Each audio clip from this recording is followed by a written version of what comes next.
you've ever been to Japan, you've definitely seen signs like these. Colorful, bold, and everywhere. But have you ever stopped to think what they actually say? Now, most travelers don't think twice when passing by these signs. But here's the thing.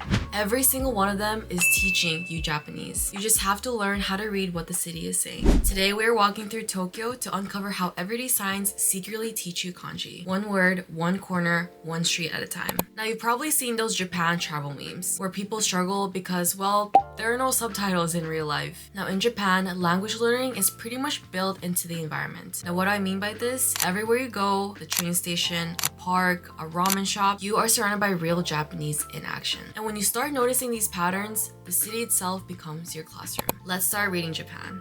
Now, once you start paying attention, you'll realize that Japan isn't just covered in ads and logos. It's actually covered in language. Everywhere you look, you're surrounded by living Japanese. On train platforms, convenience stores, ticket gates, and even manhole covers. It's like the country is whispering vocabulary to you, if you know how to listen. And that is why I think street signs are some of the best Japanese teachers you'll ever find. They're short, repetitive, and practical. The perfect formula for learning. Now, you don't need to sit down and memorize a list of words. The words are literally printed everywhere around you. Now think about it for a second. Every sign was meant to communicate clearly, not trick you with grammar. That means the language on the signs is usually clean, simple, and full of high-frequency words. The kind of vocabulary that you will actually use. Now, most of these signs are built from logical kanji combinations. Now, each character carries its own meaning, sort of like Lego blocks for ideas. Now, when you recognize one piece, you can often guess the meaning of the whole. So even if you know only say 10 or 20 kanji, you'll start spotting them everywhere. On doors, escalators, train maps. It's like the entire city turns into a flashcard deck. And the best part, you're not just memorizing words, you're experiencing them. For example, when you walk through a sign that says Deguchi, your brain connects the meaning with the action of leaving. Now to me, that is way stronger than reading it on a page. So next time you're here in Japan, slow down a little. Look around you. Now, Tokyo is basically one big, giant Japanese textbook, just with better food and way more trains. Now, let's start with the signs you'll probably see first, the transport ones. If you've ever stepped into a Japanese train station, you've already been surrounded by kanji. And what's cool is that many of these signs actually explain themselves once you know how to break them apart. Now, this one's a perfect example. This kanji, pronounced eki, means station. It originally came from the idea of a resting post along old travel routes, a place where messengers would stop, change horses, and continue the journey. So even today, eki still carries that meaning for a stop or a hub for travel. Now once you're inside, you'll notice these two, Deguchi and Iriguchi. They are everywhere. Deguchi means exit and Iriguchi means entrance. Now see how logical that is? This kanji literally means to go out, and this kanji means to go in, and this kanji kuchi means mouth or opening. So you could say the exit is the mouth that lets you out, and the entrance is the mouth that lets you in. It's simple, but once you see it, it sticks. Here's one that you'll spot on maps or building signs near major train stations. This kanji pronounced as ekimae. It means in front of the station. Now literally, eki means station and mae means front. So ekimae isn't just a direction. It's often used as a name for entire neighborhoods or meetup spots. And once you start noticing these compounds,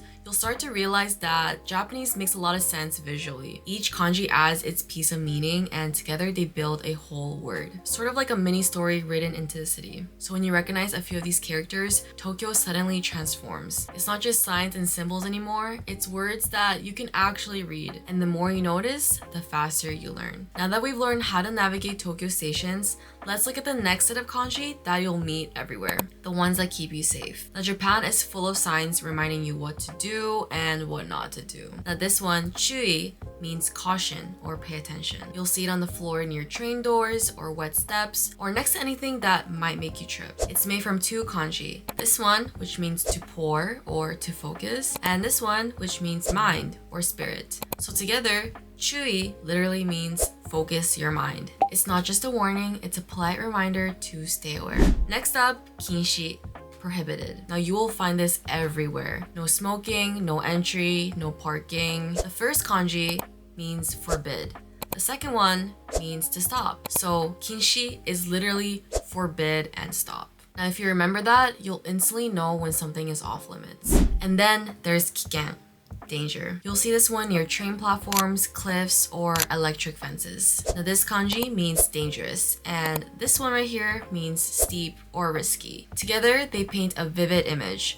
something unstable, something you should keep away from. Now, what's amazing about these signs is how consistent the logic is. Now, every character contributes its own meaning. And once you learn even a few of them, the world starts labeling itself for you. So instead of tuning them out as you go past them, try reading them. Think of it as each sign being a real-world flashcard, one that might keep you safe and teach you a new word at the same time. So I've shown you how Tokyo signs can teach you Japanese. But how do you remember all of these words? Because if you're anything like me, let's say you spot a cool sign and think, oh, I should look that up, and then totally forget 5 minutes later. Now that is where MochiKanji Learn Japanese comes in. It's a Japanese learning app that I have been using ever since I moved back to Japan, and honestly, it's become my main tool for remembering everything that I see. Now let me show you exactly how I use it. Say I'm walking by this sign, 営業中, which means open for business. I can open MochiKanji, look up the word in its built-in dictionary, and instantly see the definition, example sentences, and audio. And what I really like about MochiKanji is how easy it is to save new words into your digital notebook. So with the words that I just learned while walking around, I can save it and review them later. But let's say you want to learn kanji. Now if you want to learn kanji, MochiKanji also teaches you each character through mnemonics and stroke order practice. So you can really memorize the words that you're learning. But the feature that I use the most is the flashcards. Whether I'm learning new words or kanji, MochiKanji teaches me the flashcards, complete with the images,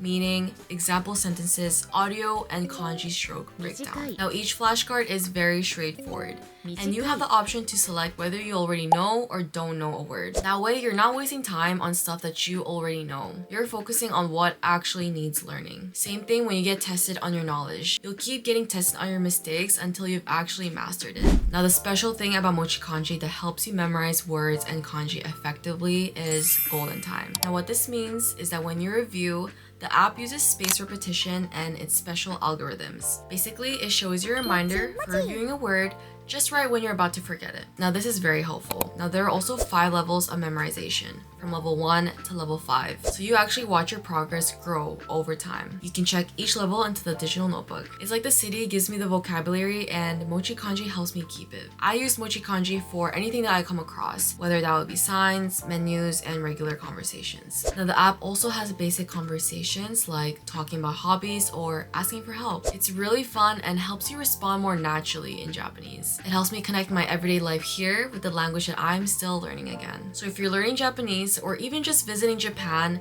definitely give MochiKanji a try. I've left the download links down below, or you can check them out on their website, App Store, or Google Play. Now trust me, you'll start seeing Tokyo a lot differently. Every sign becomes a mini lesson. Now after decoding train stations and warning signs, let's talk about something friendlier, the shop signs. Because in Japan, even a simple open or close sign has its own layer of meaning. Now you'll see this one all the time. 営業中. It means open for business. But the literal meaning is a bit more interesting than that. え means to operate or to manage. 業 means work or business, and 中 means in the middle of or currently happening. So 営業中 literally translates to business in progress, or in smoother English, we're currently operating. It is such a polite way to say we are open. Not loud or pushy, just quietly saying we're here, we're working, welcome in. Now, when they're getting ready or taking a break, that same sign switches to 준비중. This one means preparing. 중 means to prepare, 비 means to equip, and 주 again means in progress. So 준비중 literally says we're in the middle of preparing. It's not closed, it's we're getting ready for you. Even in something as simple as a sign, you can see how Japanese often favors softness and humility. It's not a wall saying come back later. It's a window saying please wait a moment. And again, once you start noticing these pieces, 営業中, these signs stop feeling foreign. They start feeling familiar. You can read them and you get them. So next time you see one of these hanging on a door, take a second to read it. It's not just a business update. It's a little moment of Japanese culture. By now, you've seen how stations, warning signs, and shops all teach you Japanese. But once you start noticing, you realize that everything does. Even the everyday signs that most people walk straight past. Let's start with this one. 自転車, meaning bicycle. It looks complicated, but it's actually 3 simple ideas combined. Ji means self, Tang means turn or revolve, and sha means vehicle. Put them together and you literally get self-turning vehicle, which is a perfect description of a bicycle. And suddenly, what looked like just another word became something you can picture. Next up, hokosha, pedestrian. Ho means to walk, ko means to go, and sha means person. So literally walking, going person. Once again, totally logical. Now here's one you'll definitely see in Japan. Kieng, no smoking. You already know kin from earlier, forbid, and eng means smoke. So together, kieng literally says smoking forbidden. You'll find it in cafes, parks, train platforms, basically anywhere that wants to keep the air clean. And sometimes, yes, you'll definitely spot signs written in hiragana and not kanji. Like gomi, for example, trash. Even without kanji, it's part of the same visual language that you see everywhere in Japan. When you connect these meanings to real places, a bike rack, a walkway, a smoke-free area, your memory locks them in. You are not just reading, you are experiencing the words. And that is the beauty of learning this way. The more you look around you, the more Japanese starts to make sense. Piece by piece, street by street. Now we've walked through Tokyo, one sign, one word, one street at a time. From train stations to shop fronts, from mornings to quiet corners, every bit of text out here has something to teach you. And that is what I love about learning Japanese in Japan. The whole city pretty much becomes your classroom. Now you don't need to memorize endless vocab lists. You can just look it up. When you start noticing patterns, de for exit, king for forbidden, and chu for in progress, Tokyo starts to speak to you. It stops feeling like a puzzle and starts feeling like a conversation. So here's my challenge to you. Next time you're in Japan, try reading the city. See how many signs you can understand, even just 1 or 2 kanji at a time. You'll be surprised just how fast it clicks. Tokyo is basically an open air textbook. You just have to look it up. Bye!